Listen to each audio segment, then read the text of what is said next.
বলিভিয়ার রাজধানী লা পাজে সোমবার সরকারি ভর্তুকি কমানোর সিদ্ধান্তের বিরুদ্ধে বিক্ষোভ চলাকালে পুলিশের সঙ্গে মারাত্মক সংঘর্ষের ঘটনা ঘটে। স্থানীয় শ্রমিক, শ্রম ইউনিয়ন এবং সাধারণ মানুষ সরকারি ইন্ধন ভর্তুকি বাতিলের ডিরেক্টো 5503 এর বিরুদ্ধে রাস্তায় নামেন, যা পেট্রোল ও ডিজেলের দাম দ্রুত বাড়িয়েছে এবং জনগণের জীবনে বড় চাপ সৃষ্টি করেছে।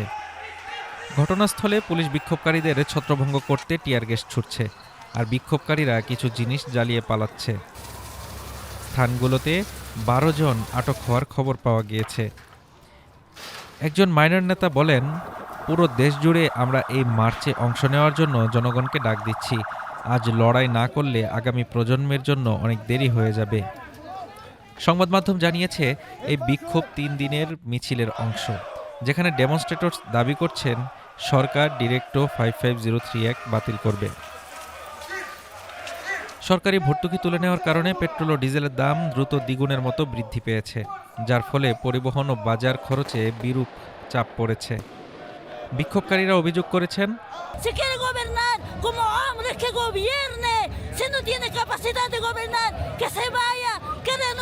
সরকারের এই সিদ্ধান্ত শ্রমিক ও সাধারণ মানুষকে দামের ঊর্ধ্বগতি ও মন্দা মোকাবিলায় সংকটে ফেলেছে, এবং যদি ডিরেক্ট বাতিল না করা হয় তারা আরও কঠোর প্রতিবাদ চালিয়ে যাবে।